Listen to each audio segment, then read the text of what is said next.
سوال یہ پوچھا گیا کہ غسل واجب تھا لیکن تاخیر سے اٹھنے کی وجہ سے وقت میں اتنی گنجائش نہیں ہے کہ سحری کی جائے، تو کیا حالت جنابت میں سحری کرنا یہ جائز ہے یا نہیں؟ تو اس بارے میں اگر اس طرح کا معاملہ پیش آ جائے تو پھر حکم یہی ہے کہ آپ اپنے ہاتھ دھو کر کلی کر کے فوراً کھانا کھائیں، سحری کریں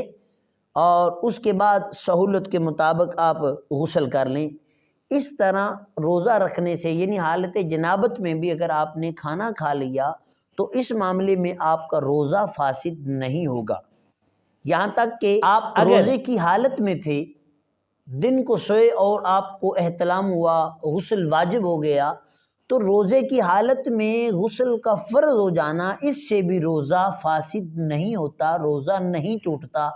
ہاں یہ حکم ہے کہ آپ اس کے بعد جتنا جلدی ہو سکے آپ غسل کر لیں، کہیں ایسا نہ ہو کہ آپ کی فرض نماز کا وقت جو ہے وہ گزر جائے اور ابھی تک آپ نے غسل نہ کیا ہو۔ حکم یہ ہے بس غسل کو جلدی کر لیا جائے تاکہ فرض نماز با جماعت